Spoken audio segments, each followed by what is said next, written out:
con todos. Me presento, soy Danilo González, asesor académico de la empresa Digitur. En esta oportunidad tengo el agrado de ser el moderador para este curso de gestión de riesgo de desastre. Este curso está organizado por Digitur, empresa dedicada a la formación profesional en diferentes áreas, como lo son administración, marketing, logística, seguridad industrial, derecho, entre otros. Digitur tiene como finalidad promover la formación profesional mediante estos cursos para poder contribuir al crecimiento y desarrollo profesional de cada uno de los peruanos. En lo que es el temario, se reparte en 6 puntos. El primer punto es la ley número 29664, ley del Sistema Nacional de Gestión de Riesgo de Desastres. Como segundo punto tenemos el rol de las Fuerzas Armadas y la Policía Nacional en la gestión de riesgo de desastres. Tercer punto tenemos lo que es la brigada de emergencia. Cuarto punto, equipo para protección individual. Penúltimo punto, equipo para trabajo de campo. Y como último punto tenemos el glosario de terminología. Bueno, en este caso el ponente es el licenciado Gino del Carpio Fernández, ¿no? Oficial de la Marina de Guerra del Perú, en retiro. El ponente es licenciado en Ciencias Marítimas Navales, con diplomados en Derechos Humanos, Seguridad y Salud Ocupacional y Gestión de Recursos Humanos. Cuenta con más de 15 años de experiencia en el manejo de personal a cargo y en planeamiento estratégico, gestión de procesos y gestión de recursos humanos. Además, tiene una maestría en administración con mención en dirección y gestión empresarial por la UNCE. Ahora sí, le doy el pase al ponente para que inicie el curso. Muchas gracias. ¿Qué tal? ¿Cómo están? Buenas noches. Sí, mi nombre es Gino Carpio. Como ustedes saben un poquito más, soy oficial de la Marina, recién salido nomás en enero de este año. Acabo de dar un paso por un tema de crecimiento profesional y buscar otros objetivos, ¿no? El tema que le vamos a tocar es el tema del sistema de gestión de riesgo de desastre, ¿no? Que tiene varios componentes y viene calando hasta llegar a lo que es brigada de emergencia, que es lo que más me interesa. Bueno, empezamos. El Sistema Nacional de Gestión de Riesgo de Desastre, ¿no? Viene el año 2011. Viene desde antes, pero en el año 2011 fue donde se crea la ley que aprueba el Sistema Nacional de Gestión de Riesgos de Desastre. En el mes de febrero y en el mes de mayo se publica el decreto supremo que aprueba el reglamento de la ley. En base a esto, ya el Perú cuenta pues con un sistema nacional empleado básicamente para gestión de riesgos de desastre, para que haya un sustento legal, una base legal en la cual se pueda adjudicar presupuestos, se le pueda adjudicar logística, se le pueda adjudicar personal para que pueda funcionar con base jurídica, ¿no? El Sistema Nacional de Gestión de Riesgo de Desastre es un sistema funcional. ¿Y por qué funcional? Porque asegura el cumplimiento de políticas, como lo dice ahí, ¿no? En el libro, en la ley de Poder Ejecutivo, en el que señala que el sistema funcional tiene como finalidad poder asegurar el cumplimiento de políticas. Y en este caso, este es un sistema funcional, ¿no? Y ha sido creado porque es un sistema interinstitucional, porque funciona entre varios, sinérgico, porque todos trabajan, hacen un mismo trabajo, que suman esfuerzos para poder llegar a un fin, descentralizado porque se encuentra en toda la zona, en todo el país, ¿no? En varias sedes, en varias direcciones, se le dice direcciones desconcentradas, ¿no? Del INDECI. Es transversal porque cumple a la par con los objetivos del Estado, y participativo porque todos tienen participación, ¿no? Y esto se hace con la finalidad de identificar y reducir los riesgos asociados o peligros minimizados, o minimizar sus efectos, ¿no? Así también evitar la generación de nuevos riesgos y preparación y atención a situaciones de desastre. La, la gestión de riesgo de desastre debe ser intrínseca, ¿no? De los procesos de planeamiento de todas las entidades públicas en todos los niveles de gobierno. Esto viene a nivel público, ¿no? Ahorita estamos a nivel público, estamos viendo de dónde nace y cómo se va a decalar al final de una compañía o una empresa. ¿Cómo se compone? Son básicamente tres tipos de gestión. La prospectiva, ¿no? Que es el conjunto de acciones que se planifican y se realizan con el fin de evitar o prevenir la formación de riesgo futuro, son las medidas que se adoptan, estamos adoptando nosotros a prevenir, pues, que, no sé, viene el fenómeno del niño el próximo año, tenemos que hacer ya trabajos de refuerzos en la ribera de los ríos, tenemos que hacer trabajos de refuerzos, de barreras en represas y otras cosas. Eso es la región prospectiva que se basa a acciones para planificar ya un riesgo futuro, ¿no? El tema de gestión correctiva, ¿no? Que básicamente es el conjunto de acciones que se realizan con el objeto de mitigar o corregir el riesgo existente.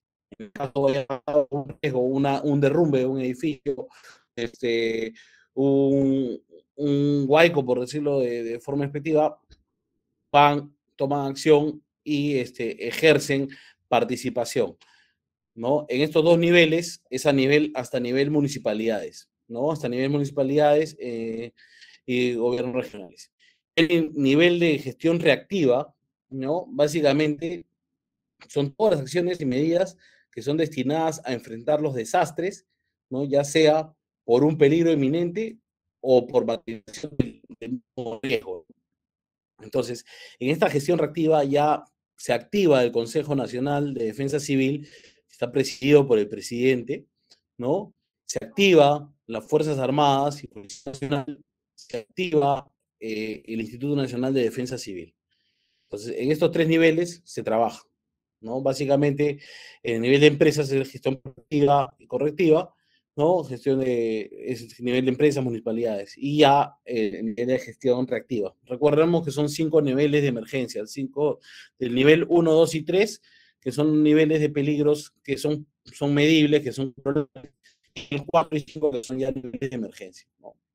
Instrumento de, ¿no? El Plan Nacional está contenido por el Plan Nacional de Gestión de Riesgo de Desastre, en el cual se contempla todo lo que se debe hacer, la estrategia de gestión financiera, cómo se va a cubrir la necesidad de gestión de riesgo de desastre, la necesidad económica, me refiero a eso, los mecanismos de coordinación, que son niveles de emergencia,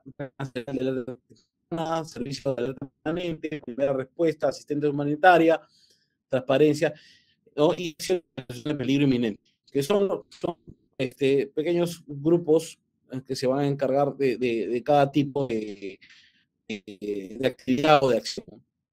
El Sistema Nacional de Información para la Gestión y la Red Nacional de Defensa Civil y de Medio Ambiente para lo que es todo lo que es la red informativa de comunicación de la gestión de riesgo de desastre.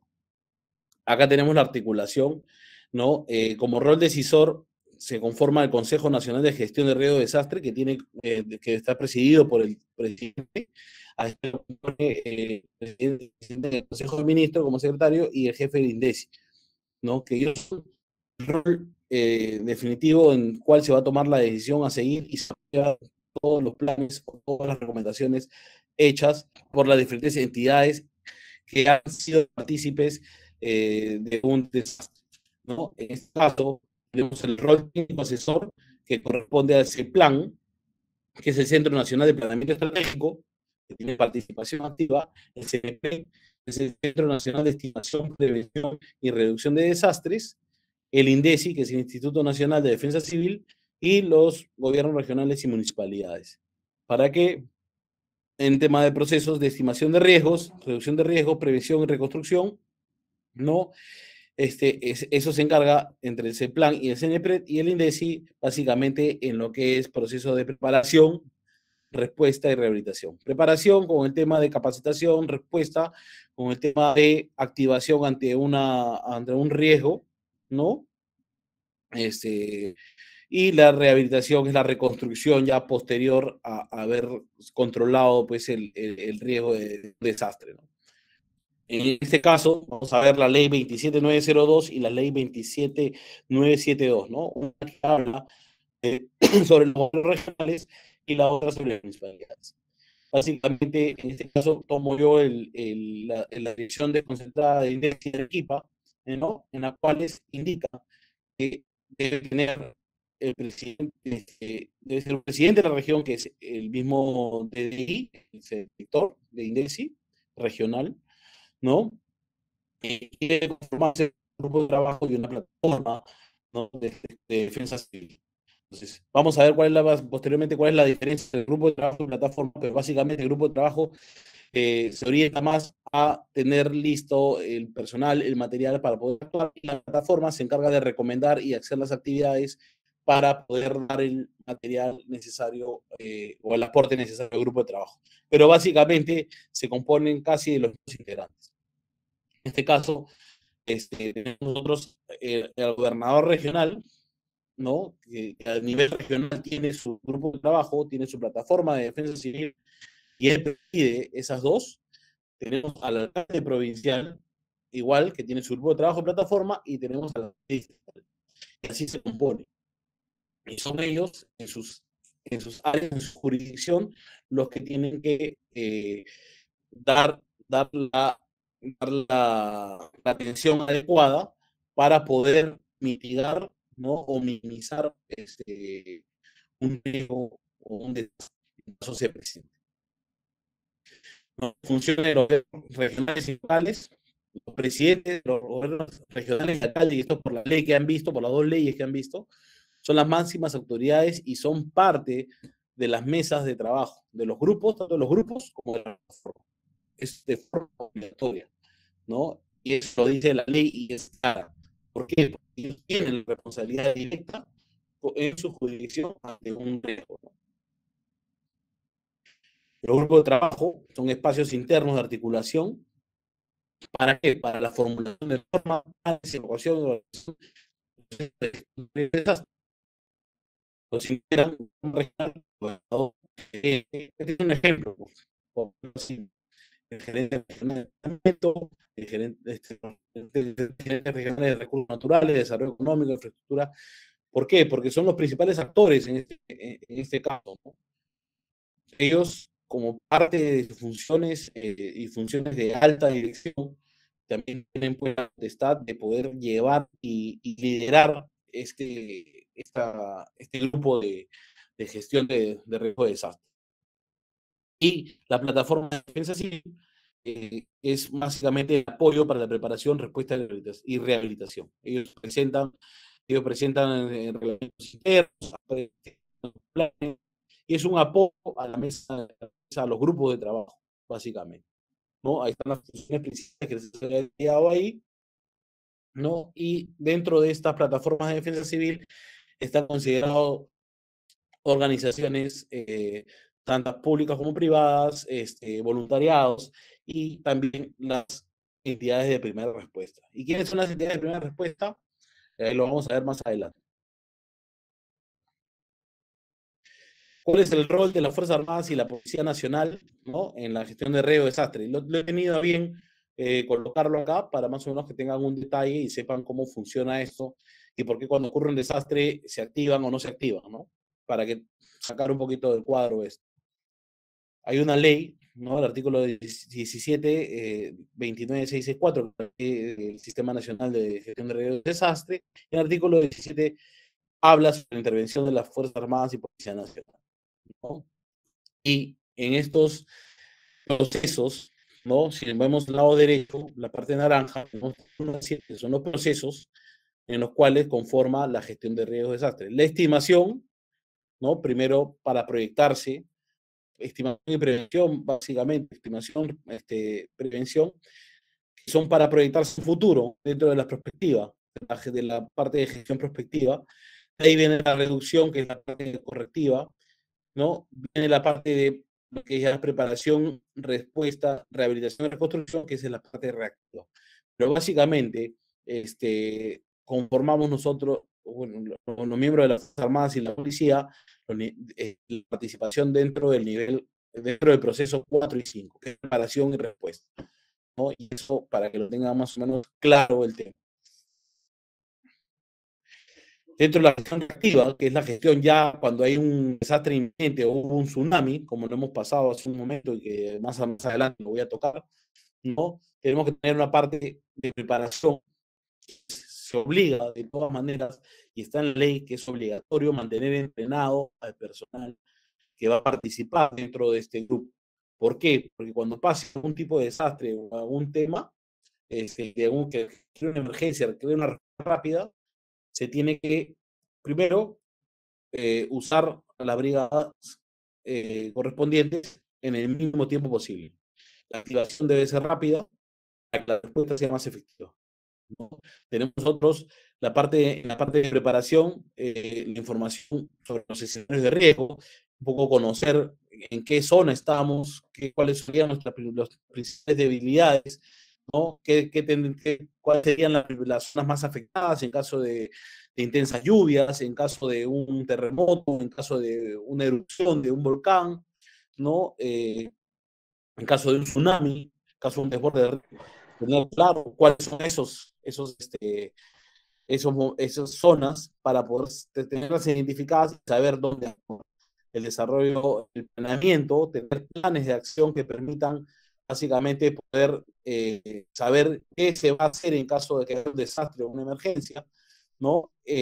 Desarrollo de capacidades para respuesta, explotar de acuerdo a cada persona, sus principales competencias, establecer grupos con la finalidad de que se pueda dar un trabajo de grupo que permita pues una salida positiva, ¿no? El monitoreo y alarma temprana, eso es primordial hoy en día, ¿no? Siempre estar alerta de las condiciones del clima, de las condiciones del mar, del tema del registro sísmico, ¿no? Y la tecnología nos ayuda hoy en día para poder de repente ser un poco más rápido, ¿no? Pero esto es lo primordial en la fase de preparación en la cual se tiene que tener un monitoreo y una alerta temprana muy eficiente. Información pública y la civilización se refiere básicamente a un poco informar a la población qué deben hacer, cómo se debe comportar, qué pasaría si hubiera un desastre, cuál sería un hecho fatídico. El tema de ya lo que después, básicamente la conducción del personal empleado hacia la atención del desastre o la emergencia, el análisis operacional básicamente se refiere a cuáles han sido las consecuencias y cómo se deben afrontar, ¿no? La búsqueda y salvamento en caso ya posterior a ya haber controlado el desastre, básicamente, pues, en dividirse en grupos para poder hacer búsqueda de personas que puedan estar desaparecidas o no, afectadas. La el tema de salud, básicamente el tema de montar, pues, equipos médicos, primera respuesta, primeros auxilios, ¿no? Y dentro de la brigada debe ser obligatorio que este personal cuente con cierto conocimiento en los auxilios. El tema de comunicaciones es algo que no puede fallar. El tema de comunicaciones es algo muy importante, muy primordial para mantener informado. Siempre cuando se activa esto, hay una oficina que es el Centro de Operaciones de Emergencia, que se activa como un puesto de comando, en el cual se recibe toda la información y debe estar comunicado en todo momento para tener un control y poder tomar una decisión de forma posterior a los hechos que se van presentando, ¿no? La logística de la respuesta deben contar con logística lista para emplearse, ¿no? Esto no se puede adquirir, pensar en adquirir en el momento, sino que debe estar ya adquirido. Por eso hay una fase de preparación, ¿no? La asistencia humanitaria es ayuda pues, a las personas que lo necesitan y la movilización es el despliegue pues, en las diferentes zonas que se han sido afectadas. Y el tema de rehabilitación, como propiamente lo dice, es básicamente lograr el restablecimiento de los servicios públicos básicos y esenciales, ¿no? La normalización de los medios y los modos de vida, la participación del sector privado, ya como último apoyo. ¿No? Dentro del proceso de preparación, como le dije, hay un escenario de riesgos, hay unos recursos que se deben solicitar, hay planes, hay albergues que se abren, monitoreo, desarrollo de capacidades, información pública, sensibilización y simulacros que se hacen y se deben hacer. A veces uno dice, oye, no quiero participar en un simulacro, qué aburrido, ¿por qué? ¿Por qué no? No, al contrario. O sea, un simulacro te va a decir a dónde tienes que ir, te va a decir por dónde tienes que ir. A veces uno se ríe, pero no se fija por dónde tiene que bajar. A veces cuando uno ensaya no sé, para un baile, por decirlo así, marca los pasos, ya, esto es igual. Si tú no marcas los pasos, al final no te vas a aprender el baile. Para eso sirven los simulacros, para estar listos. Y eso que nos permite reducir el tiempo, que es lo principal cuando pasa un desastre. Entonces, la respuesta, como le dije, el Centro de Operaciones de Emergencia, se hace una evaluación de daños, que es el DAM, ¿no? Que es un parte en el cual... Ya, nos quedamos acá en el proceso de preparación. Básicamente, lo que yo le había comentado un poquito antes, ¿no? Tenemos los escenarios de riesgo. Tenemos que saber las zonas que son afectadas o dónde va a ser afectado para poder tomar o para poder hacer nuestra planificación. Para hacer planes, tenemos que tener albergues predispuestos, saber dónde podemos ubicarnos, qué zonas son las críticas y dónde nosotros nos podemos ubicar para poder dar una mejor atención, una mejor respuesta, ¿no? Tenemos que tener un monitoreo y tenemos que tener recursos. Si no tenemos recursos para esto, está de más, ¿no? Siempre, y es parte de la ley, asignar recursos para el tema de defensa, de gestión de riesgo de desastre. Tenemos desarrollo de capacidades en las cuales, desarrollo de capacidades dentro de las cuales tenemos que preparar al personal que esté participando dentro de la gestión de riesgo de desastre, los medios de comunicación básicamente para informar, para mantener informada a la población, para poder sensibilizar, para decirles qué pasaría si ocurre un desastre, cuál sería el suceso a que conllevaría esto, ¿no? Y qué acciones se deben tomar. Y lo más importante de todo dentro de la preparación son los simulacros. A veces uno se ríe, ¿no? Por el tema de simulacros, ¿no? O no lo toma muy en serio, pero los simulacros nos sirven para poder reducir tiempo, para saber por dónde voy a ir, para saber dónde me voy a poner en caso exista un desastre, en caso exista un accidente o algo muy fuerte que me obligue a mí, un incendio, una inundación, o me obligue a mí poder salir rápidamente del sitio donde me encuentro y ponerme en un lugar seguro. Entonces, esto nos va a ayudar a reducir el tiempo para poder identificar y saber dónde vamos a ir y qué cosa debemos hacer. Por eso tenemos que tomarlo siempre en cuenta. Siguiente, por favor. El proceso de respuesta, básicamente con la activación de los centros de operaciones de emergencia. Cada región tiene su centro de operaciones de emergencia regional.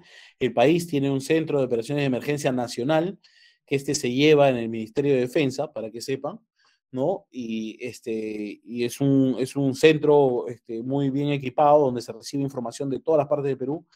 Y también existen los centros de operaciones de emergencia locales y sectoriales, de acuerdo a la jurisdicción. Pero básicamente va de menos a más, de locales, regionales, nacional, con la finalidad de poder tener una fluidez y una alimentación continua en base a información, ya sea un desastre, ¿no? Y esto acá se cubre protocolos de comunicación y en caso de activación por un desastre o una emergencia, y se vuelven en puestos de comando con la finalidad de poder retener y absorber toda la información que pase en el área, en las zonas afectadas, para poder tener una idea de lo que está pasando y poder saber cómo abordar y cómo dar respuesta a ese desastre. Siguiente, por favor. Dentro de la ley del Sistema Nacional de Gestión de Riesgos de Desastre existe la Fuerza Armada y la Policía Nacional, como los comenté, que son básicamente de primera respuesta y que no tienen que haber un documento no tiene que haber un documento necesario para poder ellos participar dentro de un desastre natural o un desastre o un tsunami o un incendio de gran magnitud que produzca un desastre considerable, ¿no? Estos se activan de oficio ante la emergencia, lo más rápido posible. Y se establecen las previsiones presupuestales, y está por ley que una parte de lo que es presupuesto de cada institución armada se debe dedicar a la adquisición de material de gestión de riesgo de desastre para estar uno actualizado y tener la indumentaria completa. A eso se refiere con esto. ¿Alguien levantó la mano? Sí, César. Sí, buenas noches. Yo soy técnico de la Fuerza Aérea y hasta el año pasado estuve trabajando en el COEN. El Centro de Operaciones de Emergencia Nacional ya no está en el cuartel general, en el sótano, lo que es el puesto comando de la Fuerza Aérea. Yo soy de la Fuerza Aérea. El Centro de Operaciones de Emergencia Nacional está en Chorrillos, al costado de la aviación del ejército. Lo que está en el puesto comando, que es de la Fuerza Aérea y que se activa, es el centro de operaciones sectorial del Ministerio de Defensa. Solamente quería aclarar ese temita, nada más. Muchas Perfecto. gracias. Perfecto. Lo que pasa es que yo en una época ahí, estuve ahí y presté servicio ahí dentro del Centro de Operaciones de Emergencia. Listo. Félix Carpio. Sí, Félix.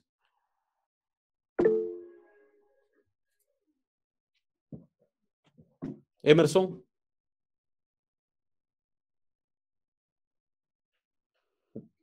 Bueno, continuamos. La siguiente, por favor. Y acá lo que hablábamos un poquito de lo anterior dicho, ¿quiénes son los que participan en lo que es primera respuesta, ¿no? Que son los primeros organismos que se activan. En ese orden, siempre es la Fuerza Nacional, las Fuerzas Armadas con la Policía Nacional, los primeros en activarse. Y de ahí, dependiendo la magnitud, Cuerpo General de Bomberos y lo que es sector salud. Esos de ahí son los 4 primeros que siempre... Sí se están viendo, ¿eh? Yo sí los veo. Me indica por ahí, creo que no lo ven. Sí, sí se ven los... Me indica, Sí, por favor. Sí, sí, sí se ve, está bien. sí Ok. se ve el PPT. Ya, listo.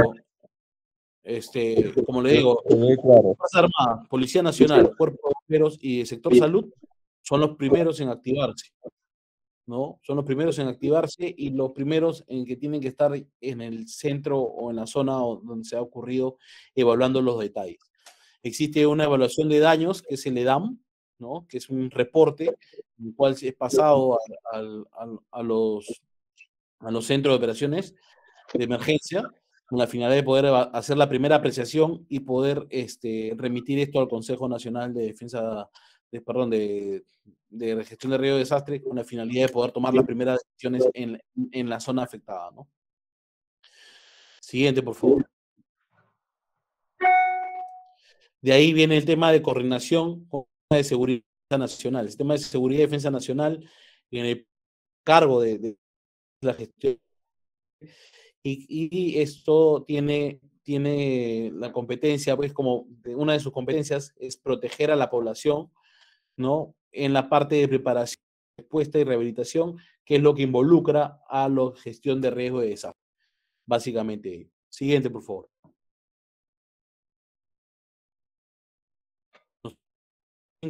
Ahora sí, damos un break de 5 minutos.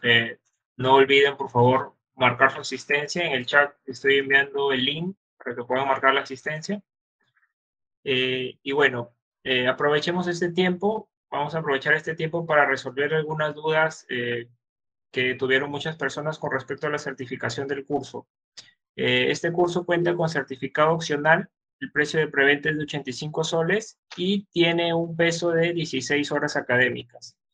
Este certificado está firmado por nuestra institución educativa Dicitur. Además de ello, incluye un certificado por cada una de las clases.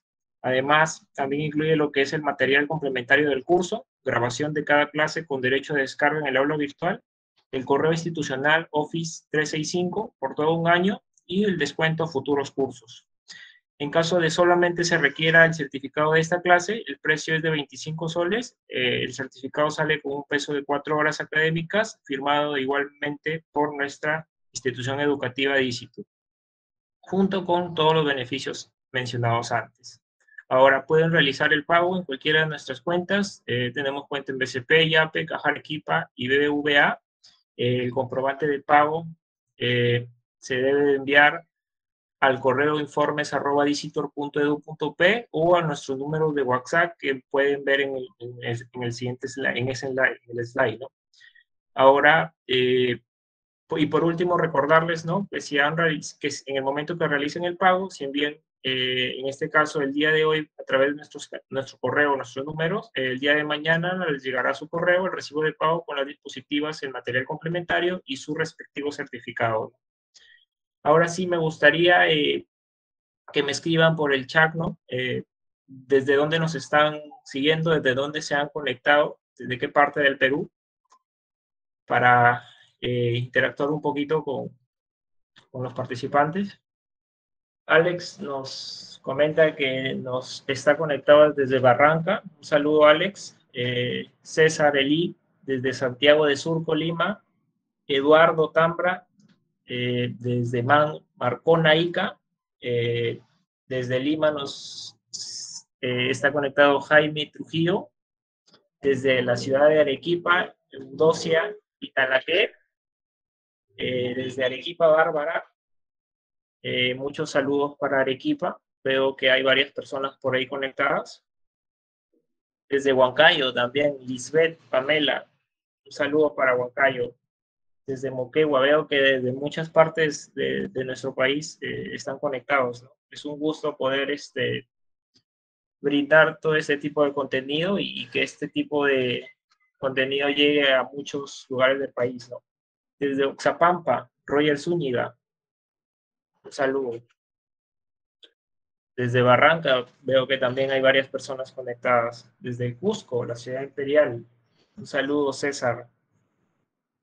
Iquitos, un saludo para todos los que están escribiendo. Yo creo que ahora sí, ya le doy pase en este caso al licenciado para que continúe con el curso. Listo. Bueno, ya tuvieron este pequeño espacio para poder hacer un respiro. Continuamos con el tema de lo que es la coordinación con el sistema de seguridad y defensa nacional, ¿no? El Sistema Nacional de Gestión de Riesgo y Desastre, a través del Instituto Nacional de Defensa Civil, seguirá cumpliendo con las funciones relativas a movilización y desmovilización para casos de emergencia producidos por desastres, ¿no? Básicamente, este es un decreto supremo en el cual especifica, ¿no?, el tema de el traslado de gente o el uso de gente para cubrir las necesidades por los desastres ocurridos o que hayan ocurrido. Siguiente, por favor. Tenemos acá lo que es el Servicio Nacional de Búsqueda y Salvamento, ¿no? Por poner ahí una de las actividades, es un comité de coordinación nacional de búsqueda y salvamento, en la cual es el INDECI responsable del servicio de búsqueda y salvamento terrestre en el Perú, y hay 3 ámbitos que lo cubren las Fuerzas Armadas: en el ámbito marítimo, en el ámbito aéreo y el ámbito terrestre, ¿no? Que básicamente estos 3 ámbitos cubren pues todo el territorio nacional, en las cuales están conformadas por el Ministerio de Defensa, el Ministerio del Interior, de Salud, de Trabajo, básicamente los ministerios, por el Salud, por INDECI, Comando Conjunto, ¿no?, las Fuerzas Armadas. Acciones básicamente, la búsqueda y rescate de estructuras colapsadas y los organismos involucrados y elementos de apoyo, como ven ahí, que básicamente es un comité de trabajo que va a localizar, ¿no? Va a localizar los incidentes, las emergencias, donde haya habido una gran magnitud de repercusión y que hayan ocasionado grandes daños. Esto se aplica básicamente en los niveles 4 y 5, que son los últimos niveles de emergencia. Y eso tenemos que tenerlo bien claro, desde donde se activa todo esto. Siguiente, por favor.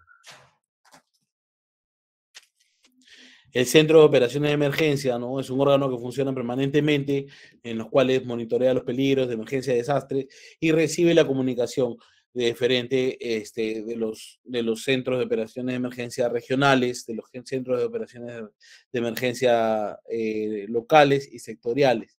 En base a eso, absorben la información necesaria, la información relevante, con la finalidad de poder mantener actualizada el Sistema Nacional de Gestión de Riesgo y Desastre, y que todas las entidades, o el INDECI en este caso, esté enterado de lo que va pasando día a día, ¿no? Por decir un reporte, siempre hay un reporte al iniciar la mañana, en los cuales informan si ha habido alguna novedad durante el día anterior, ¿no? En el caso de que no haya un informe relevante, siempre hay un informe de 8 de la mañana en los cuales remiten pues al centro de operaciones de emergencia todas las novedades que han habido durante el día anterior con la finalidad de poder ser evaluadas o de tomar alguna advertencia, ¿no?, necesaria sobre de repente algún tipo de movilización o algún tipo de, por decirlo así, de derrumbe pequeño, mínimo, que pueda deslindar, pues, ¿no?, en uno de mayor talla. Entonces siempre hay que mantenerse actualizado y estos centros de operaciones cubren esa función, ¿no? Por decirles, en Arequipa, ¿no? En Arequipa el gobierno regional tiene un centro de operación de emergencia, el cual está articulado tanto con la municipalidad provincial y con las municipalidades distritales, y siempre recibe la información de cada municipalidad en el tema de su jurisdicción para poder ellos hacer su propio reporte, ¿no? Pero si hay un monitoreo constante, hay un monitoreo que es 24 horas, los 7 días de la semana, para poder advertir o informar oportunamente de la ocurrencia de una emergencia. Básicamente eso. Las brigadas de emergencia. Acá hay un video que me gustaría que lo vean, es un video de 4 minutos, que lo vamos viendo. Hola, hoy hablemos sobre las brigadas de emergencia y su importancia dentro de las organizaciones. Las emergencias se pueden convertir en una amenaza para el entorno laboral, las cuales se pueden desarrollar por eventos naturales, tecnológicos o causados por el hombre. Esto Por ya eso, dentro ante su de función, las brigadas de emergencia son muy importantes. públicas, pequeñas. Es importante tener en cuenta que el objetivo principal de la brigada es identificar, evaluar, prevenir y controlar de la mejor manera las situaciones de riesgo. Por eso es de vital importancia elegir de la manera adecuada a los brigadistas, garantizando que estén en un buen estado de salud y que tengan las competencias necesarias para atender las emergencias. En el caso de las emergencias que trabajen por turnos, se debe garantizar la cobertura de la brigada en cada momento. Ya, aquí básicamente estas brigadas de emergencia es un decalaje de lo que viene del Sistema Nacional de Gestión de Riesgo y Desastre, ¿no? La brigada de emergencia ya son grupos más pequeños, ¿no? De acuerdo a la organización de la empresa, a la cantidad de trabajadores, se establece un equipo como brigada de emergencia, que es el equipo que debe estar capacitado, que debe estar entrenado para poder asumir cualquier riesgo, cualquier imprevisto, ¿no? O cualquier riesgo que pueda ocurrir, tanto de mínima como de gran magnitud, ¿no? Y que pueda dirigir la operación, ¿no? Para poder llevar a las personas a un lugar seguro, ¿no? Y a salvo de lo que pueda haber ocurrido. Continúa, por favor.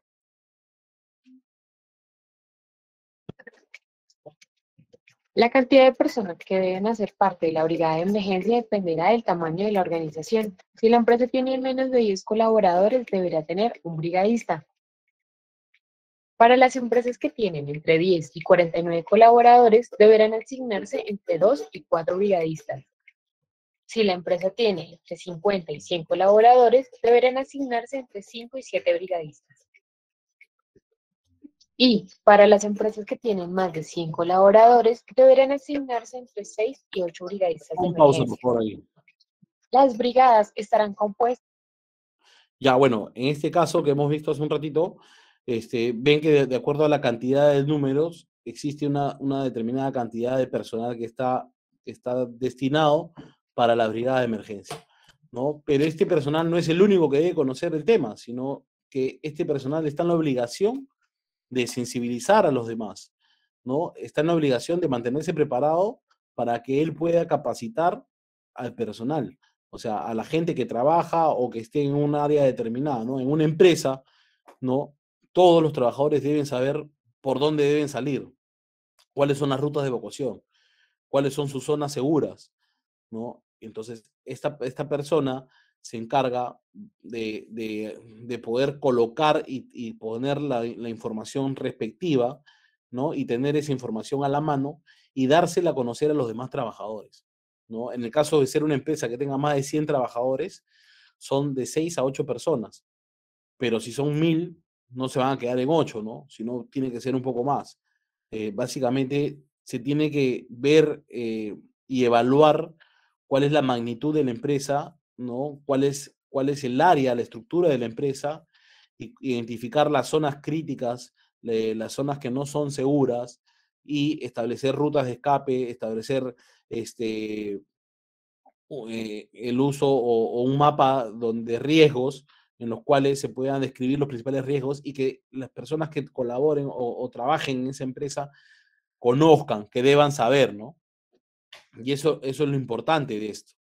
Entonces, no solamente es poner la cantidad de gente y que esté, no, sino que esa gente se tiene que encargar de capacitar a los demás, se tiene que encargar de darles las herramientas y darles los caminos por donde cuales los demás trabajadores puedan salir y sentirse y estar a salvo, ¿no? En caso de algún desastre o alguna emergencia. Continúa, por favor. Por el jefe de la brigada y los brigadistas. El jefe de la brigada debe ser una persona con competencias de líder. Debe tener la capacidad de prevenir, proteger y atender diferentes tipos de emergencias, así como capacitar y orientar a los brigadistas. Es el encargado principal de llevar a cabo y direccionar todas las actividades programadas.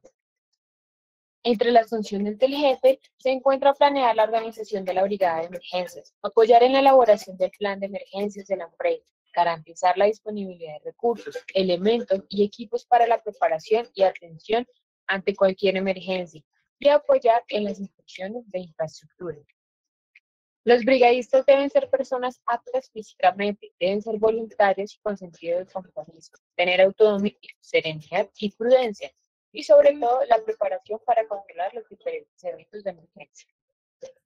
Entre las funciones de los brigadistas podemos encontrar realizar simulacros de emergencia periódicamente, definir los equipos y elementos necesarios para atender cada emergencia, realizar inspecciones de infraestructura, equipos y elementos de emergencia, socializar e informar los resultados de los simulacros ejecutados y las inspecciones realizadas. Y lo más importante, actuar prontamente cuando se informe una emergencia. Las áreas de acción brigadistas son control de incendios. Se debe actuar de manera rápida en el caso de incendios, tratando de usar los extintores siempre y cuando no se ponga en peligro la integridad física, así como también se debe activar un número de emergencia para la atención de dicho evento. Búsqueda y rescate. Se deben realizar operaciones de búsqueda y rescate de las personas que quedan atrapadas en las instalaciones de la organización. Primeros auxilios. Es responsabilidad de los brigadistas prestar los primeros auxilios a los lesionados por emergencia, de acuerdo a las indicaciones previas establecidas, y sobre todo, solicitar soporte médico de emergencia de manera oportuna. Evacuación. Se debe asegurar la salida de todos los trabajadores de las instalaciones de la empresa, así como también se debe verificar la cantidad de personas evacuadas y reportar cualquier anomalía presentada. Para que la brigada de emergencia sea eficaz, es muy importante contar con todos, incluyendo el de la dirección, que deberá asignar los recursos. Ya bueno, como este tema es un poco más cortito, ¿no? El tema de las brigadas de emergencia, tenemos que tener en consideración que, primero, el compromiso, que es de todos los colaboradores, ese es el compromiso.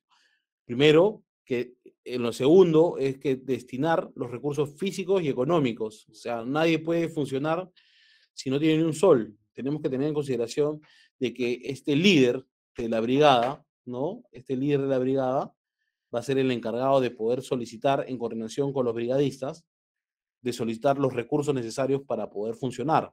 No solamente los recursos de herramientas, de maquinaria, sino los recursos de fichas informativas para poder sensibilizar a los colaboradores. Tenemos que tener en cuenta que este proceso es un proceso de todos, al final de todos, porque al final la vida no solamente es de brigadista, ¿no?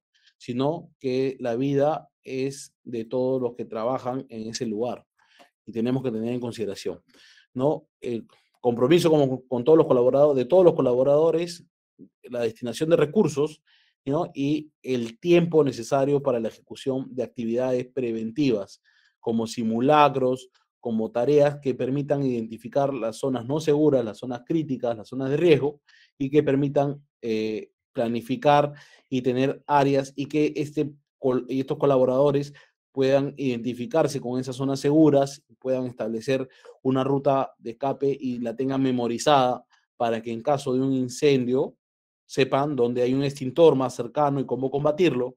En el caso de un derrumbe o un terremoto, sepan por dónde salir y puedan reducirse los tiempos y puedan evitarse las consecuencias lamentables. Siguiente diapositiva, por favor. Entonces, básicamente, en el tema de las brigadas ya a nivel macro, ¿no? Estas son a nivel grande, ¿cómo se dividen las brigadas? Tienen la parte de seguridad, que se va a encargar de aislar la zona, de dejar la zona libre para evitar que alguien pueda ingresar de forma inoportuna y pueda generar una fatalidad. La sección de búsqueda y rescate, que son los encargados o el encargado de realizar la búsqueda de personas, ¿no?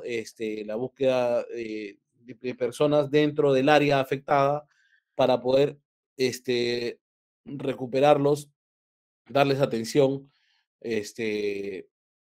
y señalizar las zonas donde se encuentren para que la posterior área o el posterior encargado, que es remoción de escombros, puedan hacer las acciones necesarias con la gente necesaria para poder darles salida, ¿no? Para poder darles alivio y darles la atención de ser el caso, la atención médica necesaria de ser el caso. Y el tema de evacuación, ya una vez estabilizado las personas, puedan ser trasladadas ya a los centros de salud que se encuentren más cercanos, ¿no? Pero básicamente así se organizan las brigadas. Tenemos lo que es seguridad, el entorno, lo que es búsqueda de rescate para ubicar la ubicación, la remoción de escombros para poder retirar lo que se ha derrumbado, lo que se ha caído, ¿no? O lo que se ha malogrado, y la evacuación de heridos, que da la asistencia y el traslado hacia los centros de salud, de ser el caso, o hacia las ambulancias o diferentes móviles participantes, ¿no? Siguiente, por favor. Esto es un equipo, este es un material para el equipo de protección individual que debe ser considerado. No lo voy a poner, lo he puesto acá para que tengan más o menos conocimiento qué es lo que está escrito que deben tener, ¿no? Pero pónganle la siguiente, por favor. Una más. En el tema de lo que es búsqueda y rescate, ¿qué es importante? En lo que es búsqueda y rescate, comunicaciones. Comunicaciones, ¿qué es importante? Linternas, ¿qué es importante? GPS, de acuerdo al área, ¿no? Artefactos que nos permitan poder remover ciertas cosas para poder continuar la búsqueda, arneses para poder de repente mover cosas grandes, o arneses de seguridad, dependiendo dónde se haya realizado donde sea pues la emergencia o este desastre, ¿no? Pero esos son los equipos básicos. Pero de acá son los equipos detallados con los que se deben contar. Acá hay un poco la cinta aislante para separar y aislar el área afectada y para que todos tengan conocimiento. Y pues martillos, alicates y cosas que permitan pues un rápido despliegue y un rápido uso de parte de este tipo de brigadistas, ¿no? Lo de búsqueda y rescate, básicamente. Siguiente, por favor. Este para lo que es ya remoción de escombros. Siguiente. Para lo que es remoción de escombros, ¿no? Las carretillas, ya vienen los cables, las extensiones, extintores, por si acaso, picos, lámparas, pinturas de repente para marcar alguna área, alguna zona, ¿no? Casco. Estos son equipamientos básicos, ¿no? Hay una faja para el tema de prevenir hernias, pues para el momento de tener que cargar algún tipo de cosa pesada, ¿no? Siguiente, por favor. Una más. Y esto es lo que es la brigada de seguridad, son los que van a aislar la zona, ¿no?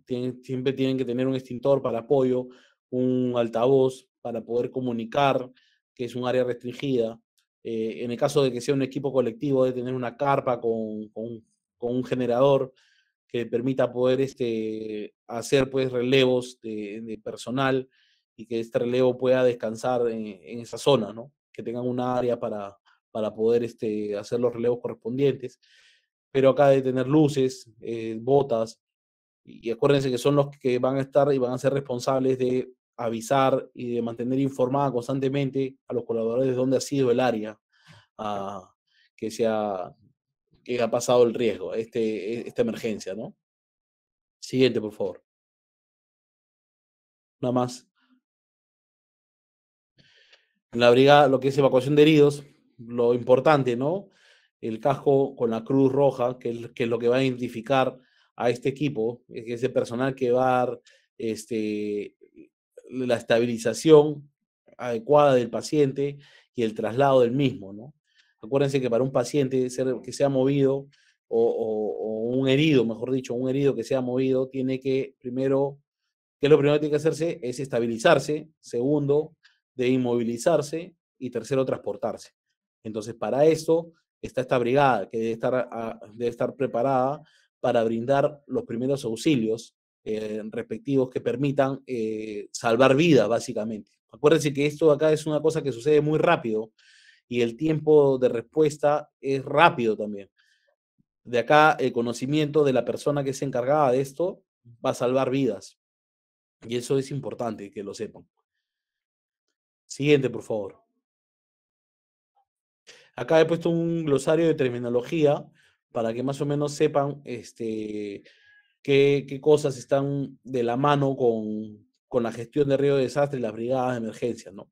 Como lo mencioné en el anterior, el CENEPRED, Centro Nacional de Estimación, Prevención y Reducción de Desastres, el CEDAI, Centro de Defensa Civil de Acción Inmediata, ¿no? El CIR, que es la Compañía de Intervención Rápida para Desastres, y acá me voy a detener un poquito porque el CIR ya son compañías formadas por las Fuerzas Armadas y la policía, y son compañías que están establecidas y son de gran número para poder participar y colaborar en emergencias que son de gran magnitud, como lo dije, son 5 niveles de emergencia, las 3 primeras son manejables, pero las 4 y el nivel 4 y nivel 5 ya son emergencias que han salido fuera de control o son emergencias que han tenido tan magnitud que requieren el apoyo y la activación, ¿no? del Consejo Nacional del Sistema de Gestión de Riesgo de Desastre, ¿no? Y depende de la activación de las Fuerzas Armadas, de los bomberos y la policía. Y las Fuerzas Armadas lo hacen con las compañías de intervención rápida, que son compañías, dependiendo de dónde se encuentren, de 120 hombres cada una, la cual tienen una actividad. Como les dije, unos se encargan de lo que es remoción de escombros, otros 100, o sea, dentro de los 120, 30 se encargan de búsqueda, 30 de remoción de escombros, 30 de seguridad y 30 de evacuación de heridos, ¿no? Y así se dividen más o menos la compañía de intervención rápida. Esta compañía está conformada por 120 hombres en las Fuerzas Armadas y básicamente es para ello, ¿no? Para poder dar un soporte de primera respuesta, por eso pertenecen al equipo de primera respuesta, soporte rápido de primera respuesta, y son compañías que paran siempre entrenadas, ¿no? En todo momento se encuentran capacitadas para poder, como les dije, reducir tiempos en la respuesta, que es lo más importante de la gestión de riesgo de desastre, es reducir tiempos en la respuesta. Cuando ocurre un desastre, ¿no? Lo primero es, se activa el Consejo Nacional del Sistema Nacional del Consejo Nacional de la Gestión de Riesgo de Desastre. Una vez activado, está a cargo del Consejo de Ministros, pero las decisiones las toma el presidente. O sea, el presidente es el que la preside, ¿no? Pero el que ejecuta todo es el presidente del Consejo de Ministros. Y a través de los gobernadores y los alcaldes son los que ejecutan las tareas de donde se encuentre o donde se haya sido el área o la zona afectada. Y en base a eso se toman acciones, en base a los reportes de evaluaciones de daños y se tiene una respuesta y se tiene una rehabilitación. Básicamente lo que se busca es controlar y después rehabilitar para volver a la vida normal. De ahí está el CODAI, el Comando de Defensa Civil de Acción Inmediata, el COET, Centro de Operaciones de Emergencias Distritales, regionales, provinciales, nacionales, locales y sectoriales, ¿no? La DGP, que es la Dirección de Gestión de Procesos, el DINCE, que es la Dirección de Monitoreo, Seguimiento y Evaluación, y la DIFAT, la Dirección de Fortalecimiento y Asistencia Técnica. Todos ellos tienen injerencia técnica, porque cuando ocurre un desastre, no solamente es la capacidad de poder tomar una decisión, sino que hay que tener un asesoramiento técnico que permita saber cuál es la verdadera magnitud del desastre para poder evaluar una solución. Y en las empresas, las brigadas son iguales. O sea, las brigadas son las que están capacitadas, están preparadas para asumir una responsabilidad y un riesgo, pero que siempre tienen que estar recibiendo capacitación del ente técnico, porque es importante tener conocimientos técnicos en qué, para una brigada de emergencia de una empresa, en electricidad, ¿no? En control de incendios, en primeros auxilios, en cosas que nos va a servir para determinar qué ha pasado, qué ha ocurrido y cómo combatirlo. Básicamente eso, ¿no? Siguiente, por favor. En la segunda parte, ¿no? El Grupo de Intervención Rápida para Emergencias y Desastres, el Instituto Geofísico del Perú, el mismo INDECI, que es el Instituto Nacional de Defensa Civil, la PNOE, que es el Plan Nacional de Operaciones de Emergencia, CENAMI, el SINAGERT, Sistema Nacional de Gestión de Riesgo de Desastre, el SINADESI, el de Defensa Civil, ¿no? El SIMPAT, el Sistema Nacional de Información para la Atención a Desastres Naturales, el SIGRIT, el Sistema de Información, y justo estos dos, el SIMPAT y el SIGRIT, son sistemas que se encuentran en línea, ¿no? Que se encuentran en el mismo buscador, y donde uno puede, en el SIMPAT, uno puede observar los informes de evaluación de daños y cómo se encuentran las actividades de alguna emergencia ocurrida. O sea, si vamos al sistema, podemos ver qué emergencias hay en color rojo, cuáles se están tratando en color amarillo y cuáles ya han sido solucionadas en color verde, ¿no? Uno pone en internet, pone SIMPAT y le va a salir automáticamente y no necesita tener una cuenta. Caso contrario, para el SIGRIT, sí. SIGRIT es un sistema que le permite poder crear áreas en las cuales uno pueda marcar un área y pueda crear mapas dentro de esa área para poder informar al equipo de dónde ha sido ubicado o dónde está y poder también enviar alertas dentro de esto. Ahí casi necesitas tener un usuario y una contraseña porque es parte del registro para poder dar un buen uso de este sistema. Estos sistemas coayudan a la elaboración y además que todo a la información de lo que pueda estar pasando en el país, ¿no? Y el SAT es el sistema de alerta temprana que se divide, por ejemplo, no sé si han visto en la bajada de la Costa Verde, en los que son, si algunos son de Lima, hay un sistema de alarmas de grandes altavoces en los cuales se activa, en la punta, en el Callao también, en los cuales se activa un sonido en caso de que ocurra una alerta de tsunami, ¿no? Y eso es importante. El sistema de alerta temprana debe estar siempre funcionando y siempre debe estar entrenándose de cómo funciona para que la gente, la población que esté cerca, sepa que un sonido de esos significa que tiene que evacuar rápidamente, dejar todo lo que está haciendo y evacuar rápidamente por las zonas ya dichas, ¿no? Siguiente, por favor. ¿No? Esto de acá es un ejemplo que les vengo a poner, ¿no? Forman brigadistas que ayudarán a la población de Pisco en caso de sismo. Valga sentido de que las brigadas, en el caso de que esto que ocurrió para el terremoto de Pisco, las municipalidades, pues los gobiernos regionales no cuentan con gente o con la cantidad de gente para poder hacer brigadas. Entonces, conforman los voluntarios. Entonces, los voluntarios son personas que ayudan y están preparadas, o sea, ya están mapeadas por los gobiernos regionales, por los gobiernos distritales, por los gobiernos municipales, provinciales, perdón, con la finalidad de ¿qué? De poder mantenerlos entrenados, capacitados y poderlos llamar en caso se requiera, ¿no? Conjuntamente con las Fuerzas Armadas, la policía y los bomberos. Por eso que dentro de la primera respuesta veía ahí, en la última parte decía la población. Y eso se refiere, ¿no? Igual el gobierno regional de Arequipa cuenta con con una brigada de voluntarios que están siendo capacitados constantemente con la finalidad de poder dar su ayuda en caso se requiera. Y quiero que me digan, ¿no? ¿Qué les trae esa imagen, no? A ver, que me digan, por favor, ¿qué es lo que le trae esta imagen? Ahí nomás, de lo que ven, sin necesidad de presentar. Sí, adelante. Contaminación ¿No? ambiental con petróleo, pues. Hay una consistencia de por medio. Sí. Claro, lo que yo iba con esta imagen, ¿no? Era un poco indicarles, ¿no? Y es una opinión propia, y creo que esto sepan que es una opinión propia. Esto de acá, hay algunos que le echaron la culpa a la Marina, ¿no? Hay algunos que le echan la culpa a la empresa, hay algunos que le echan la culpa a la embarcación, pero esto de acá ha sido ya comprobado que es el tema de la empresa, ¿no? ¿Por qué? Porque hubo una fisura en una tubería subterránea en la cual originó todo ese desastre. Sin embargo, ellos quisieron subirse al tema del oleaje anómalo, ¿no?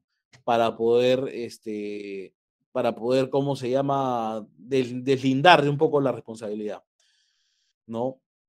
Ya se comprobó, ya el organismo encargado ya hizo la inspección y determinó esto, ¿no? Sin embargo, ellos quieren mitigar un poco el riesgo, indicando, ¿no?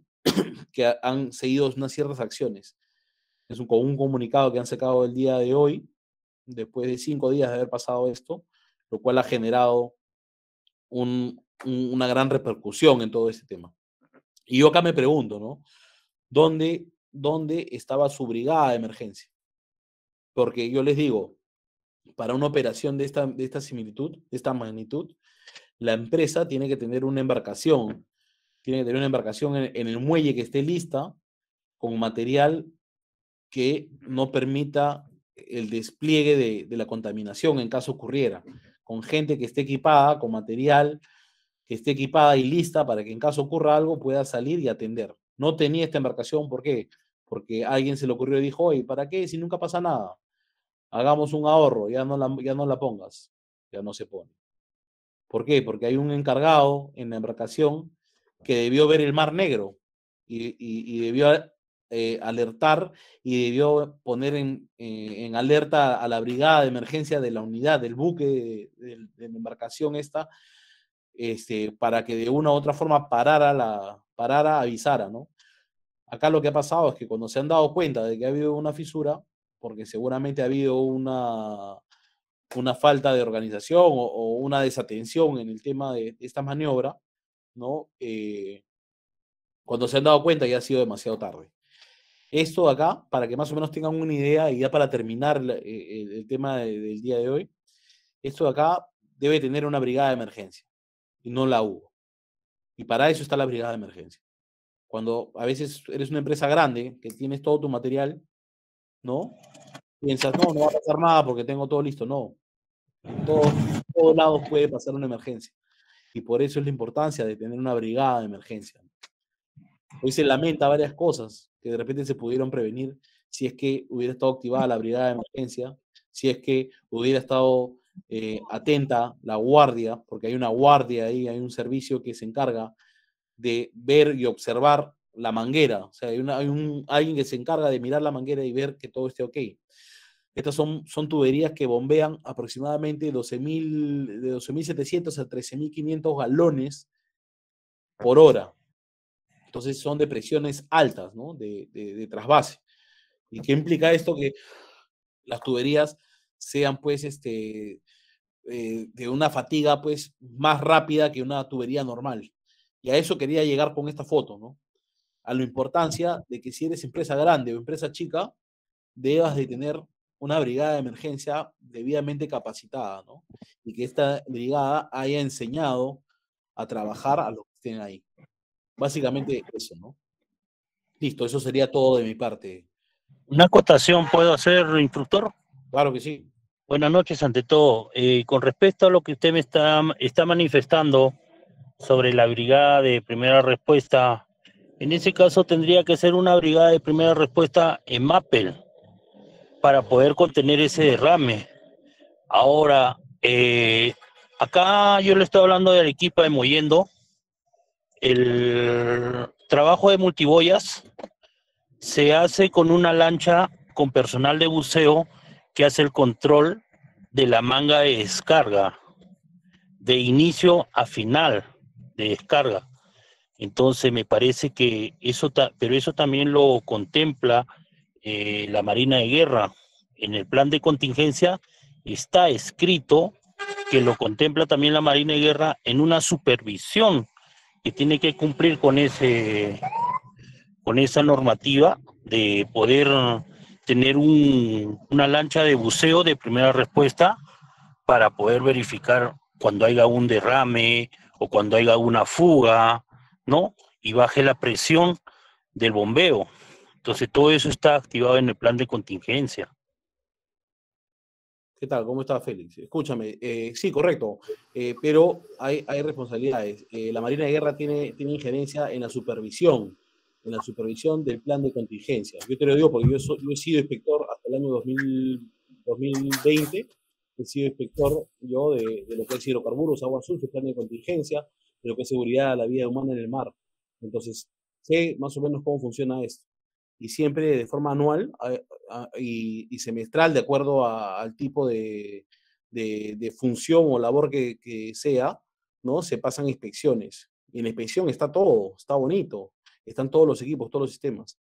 Pero vamos acá al tema de que si estaban presentes esos equipos. El tema del buceo es un sistema que sin embargo sí contempla, ¿no? Pero no necesariamente responsabilidad de la Marina. O sea, la Marina puede pasar inspecciones inopinadas para ver el estado de las tuberías como parte de sus funciones, pero no es que tenga la obligación de estar siempre ahí.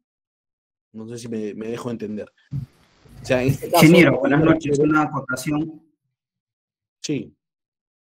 Buenas noches, Víctor Falcón, de acá de Lima. Con respecto a lo sucedido, creo que hay mucha evasión de las empresas que solamente tienen todos en documentación, más no lo tienen activo en la zona de trabajo.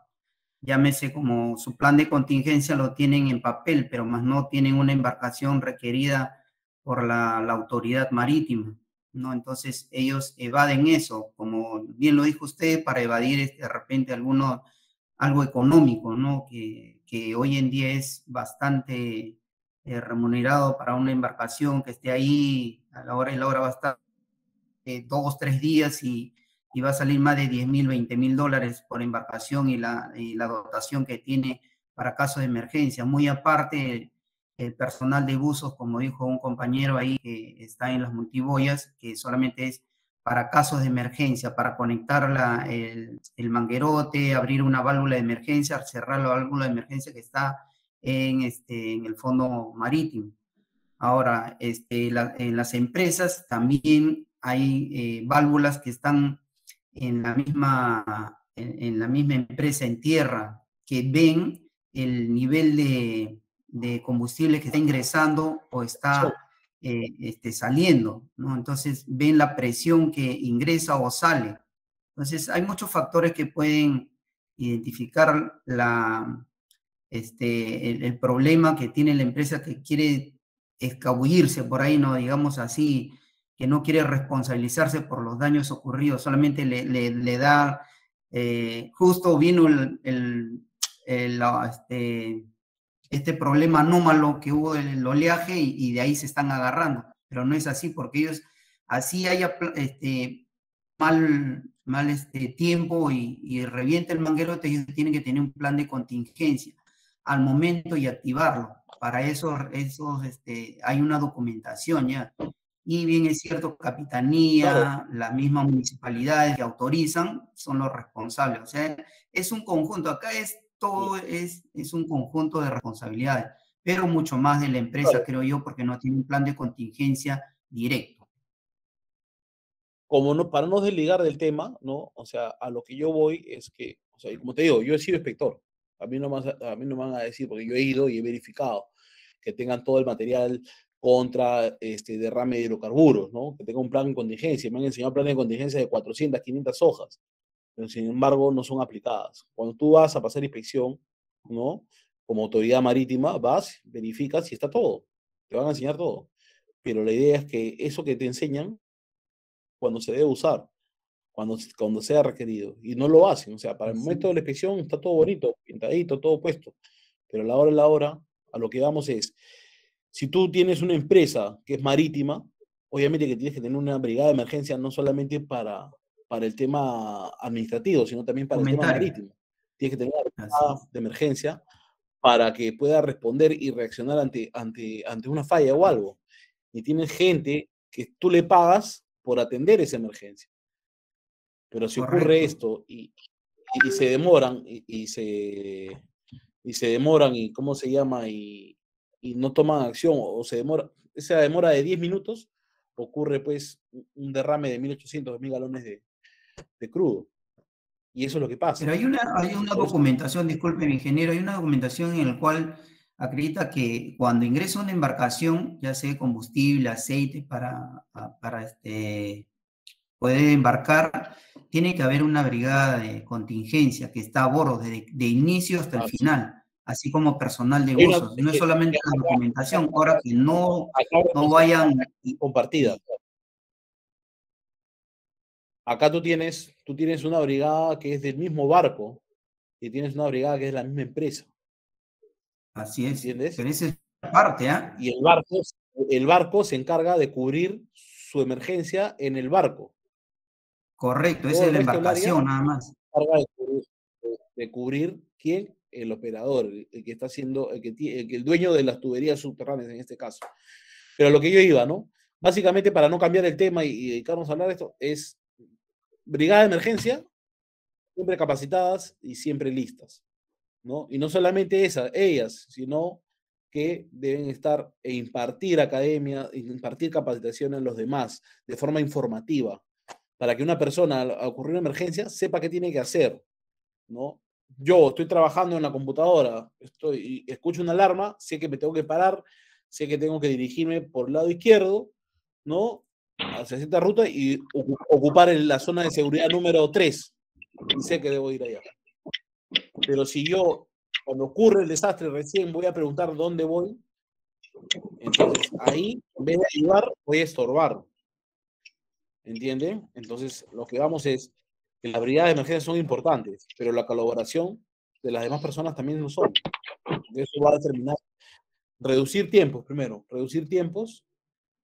¿no? Saber a dónde voy a ir, qué voy a hacer, ¿no? Y al reducir tiempos, reduzco, ¿qué?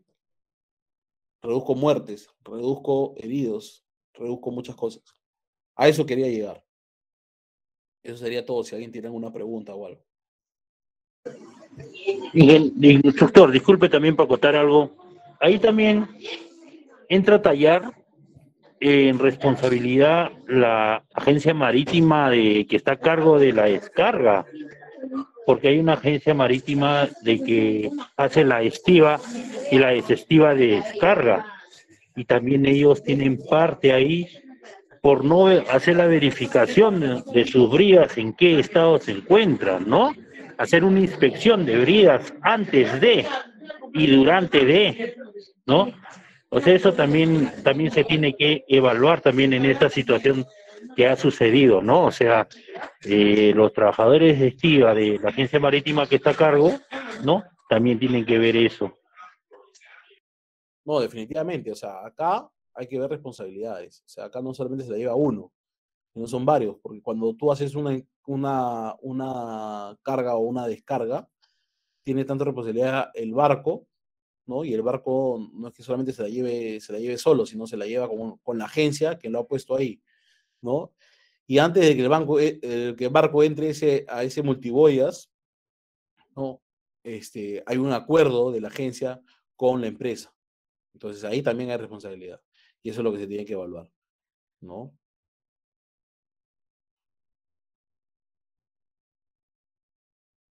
Disculpe, una consulta.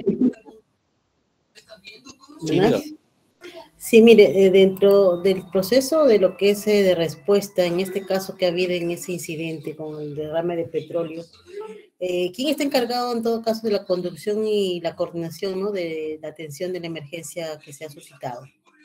Teniendo en cuenta la ley SINAFER. ¿Quién es el que Claro, hace? hay una oficina de lo que es seguridad. Hay una de lo que es seguridad en el tema, no de seguridad perdón, no en el tema de brindar seguridad, sino en el tema de verificar que todos los procedimientos sean seguros, ¿no? Básicamente. Me refiero en este tipo de emergencia que ha sido de una empresa privada, pero que está afectando el ámbito marino, que es del Estado. ¿Quién es el que lidera eso? Porque yo también soy de puerto, ¿no? Trabajo en un puerto. Y soy brigadista. Entonces, si yo estoy inmersa en este sistema de ley de SINAGER, ¿quién lidera ese proceso de respuesta?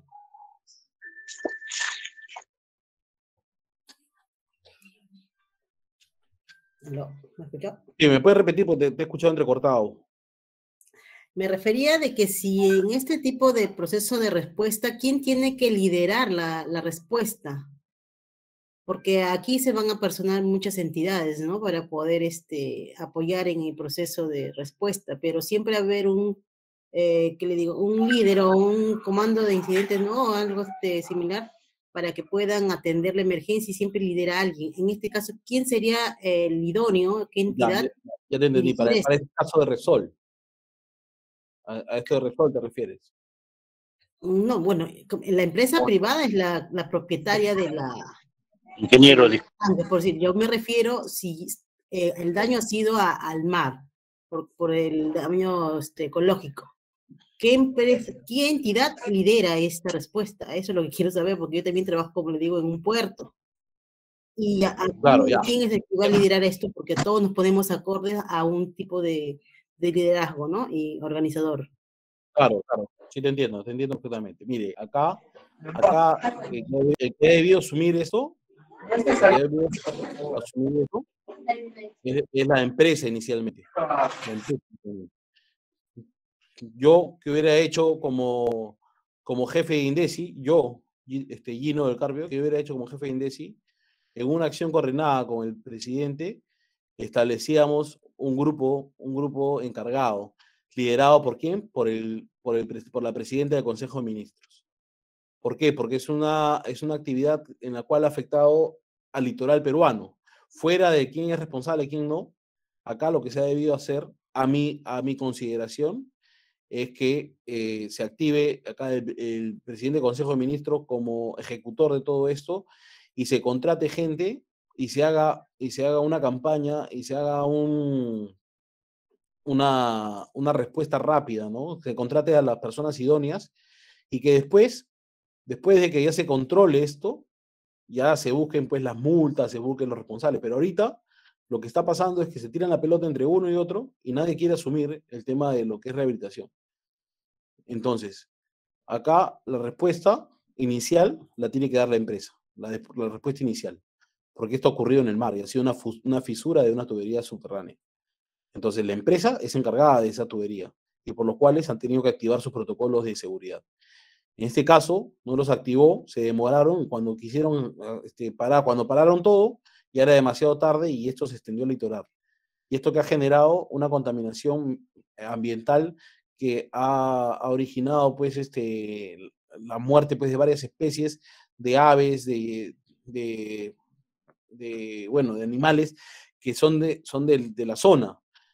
Y esto es un impacto que tiene a nivel nacional. Entonces, lo que hubiera hecho yo como presidente o como jefe de Indesi es coordinar con el presidente para activar una brigada de primera respuesta, ¿no? Que se encargue de la parte de la rehabilitación de esto. Una vez rehabilitado todo, ya se busquen las multas, se busquen los responsables y se busquen lo que sea. Pero acá, si vamos a esperar a que alguien se tire en la pelota, que no, que tú, que no. ¿Y eso por qué es? Porque la gente que está en esos cargos no asume la responsabilidad o no tiene la preparación o no tiene el conocimiento necesario para saber qué hacer. Entonces, ¿qué es lo más fácil? Si no sabes hacerlo, ¿qué es lo más fácil? Tiras la pelota. Y eso es lo que está pasando. O sea, yo como jefe de Indesi, ¿qué haría yo? me juntaría con el presidente, coordino y establezco una brigada para, ya no respuesta, porque ya no se tiene que dar respuesta, ya está hecho el daño, pero sí para rehabilitación. Entonces, ahí la rehabilitación es donde yo contrataría gente, debería recursos para poder contratar, para poder rehabilitar el ecosistema marítimo, ¿no? En el litoral de Ventanilla hasta Chancay. Eso es lo que sería hacer. No sé si me dejo entender. Acá ya pasó de ser un tema de empresa a un tema nacional, porque afectó nuestro ecosistema. Instructor, para acotar una cosita sobre lo que dice la compañera, el líder, el que lidera en sí, que debió dar la primera respuesta de emergencia, el aviso o la alerta de lo que estaba sucediendo, es el jefe de cubierta de la agencia marítima, porque la agencia marítima pone su jefe de cubierta, muy aparte de la nave que tiene, la nave también tiene su jefe de cubierta, tiene su personal de operaciones, su personal de seguridad, igual en la agencia marítima, que es la de estiva y desestiva de trabajos, ¿no? De la descarga, también tiene su jefe de cubierta. Entonces, como dice la compañera, ¿quién lidera? El que debe darle la primera respuesta de emergencia ante un evento, ante una emergencia, sea un derrame, sea un incendio, sea un oleaje anómalo que se está presentando, en ese caso es el jefe de cubierta que da la primera alerta ya para el tema de seguridad que está en tierra, que es de la empresa Repsol en este caso, ¿no? Es así en Multiboya, se trabaja así, ¿no? El jefe de cubierta es el que está a cargo de eso. Muy aparte, a veces hay empresas que también suben su segurito, o en este caso su SOMA, lo ponen ahí, ¿no? Para la descarga y también chequean eso, ¿no? Eso es para una acotación que les puedo dar. Sí, bueno, y yo te complemento, porque yo he trabajado un año en el BAP Supe, en el ex BAP Supe, antes que explotara. El BAP es un buque que era de la antigua naviera de la Marina, que era contratado por empresas privadas ¿para qué? Para agarrar el petróleo de Talara, cargábamos el petróleo de Talara y lo descargábamos en Bayóvar, ¿no? Y hacíamos esa maniobra de Talara a Bayóvar. Y era una descarga que demoraba entre 6 a 8 horas, ¿no? Y éramos 3 que estábamos a cargo del buque, y uno de los 3 en cada maniobra tenía que quedarse sí o sí al costado de la manguera. Tenía que haber alguien al costado de la manguera y alguien que veía las presiones de la manguera. ¿Por qué? Porque eso era lo más importante para verificar que todo se esté dando bien. Eso te hablo yo como parte del buque, ¿no? Y eso yo lo he hecho, lo he trabajado. Y estábamos ahí las 6, 7 horas, ahí derrotados, ¿sabes? Derrotados con el sol, con la brisa, pero teníamos que estar ahí, porque cualquier movimiento o cualquier baja de caudal significaba que había algún problema. Y automáticamente cualquier anomalía que pudiera existir, ¿qué se hacía? Se cortaba la línea, se cortaba, se dejaba de suministrar. Entonces, pero eso mantiene un nivel de alerta. Entonces, a lo que voy, el jefe de seguridad de lo que es medio ambiente, el encargado de lo que es SOMA, es el responsable de tener su brigada lista, y no solamente para el tema administrativo, sino si yo soy una empresa que se me dedico en el mar, debo tener una contingencia para el mar, ¿no? No solamente que esté en el papel, sino que también esté lista para poder actuar ante cualquier cosa. Acá hubo una respuesta, o sea, una respuesta muy lenta, y de repente por una desatención, porque nadie se dio cuenta, porque como era una rutina más, porque no es que un buque entra cada 6 meses, no. Acá estas embarcaciones entran 2, 3, 4 embarcaciones al día y se hacen las descargas correspondientes y van rotando, ¿me entienden? Entonces, a veces también el exceso de confianza genera que pasen estas cosas. En el 2010, Repsol también tuvo un derrame parecido, ¿no? Parecido, que también pasó desapercibido completamente, que inicialmente multaron por una cantidad de millones y se defendió aludiendo ciertas cosas y bajaron a 200.000 soles de multa, un tema así. Pero esto ya ha pasado y está volviendo a pasar, o sea, 11 años después, pero está volviendo a pasar. Y esto que nos dice que muchas veces el exceso de confianza, ¿no? nos da a que el peligro aumente. Y eso es lo que no se debe tener. Como ya no hay dudas o consultas, pasamos a la siguiente diapositiva. Bueno, para recordar, ¿no? Que el costo del certificado, el precio preventa del certificado está 85 soles y que tiene un peso académico de 16 horas. Está firmado por nuestra institución educativa Digituro. Además de ello, nos brinda muchos beneficios, muy aparte de la certificación, que es el ingreso a un aula virtual con las clases grabadas y el material complementario, un correo institucional con Office 365 por todo un año, y también lo que son los descuentos especiales para futuros cursos, ¿no? Nuestros números de cuenta son BCP, YAPE, Caja Arequipa y BBVA, ¿no? El comprobante de pago se debe enviar al correo informes@digitur.edu.p o a los números de WhatsApp que se muestran en pantalla. Bueno, hemos llegado a la parte final de este curso. Espero que les haya servido de mucho. Nosotros muy motivados por continuar impartiendo todo este tipo de conocimiento y llegando a varias ciudades, en este caso de nuestro país, ¿no? Sin nada, les deseo un excelente fin de semana y muchas gracias por conectarse.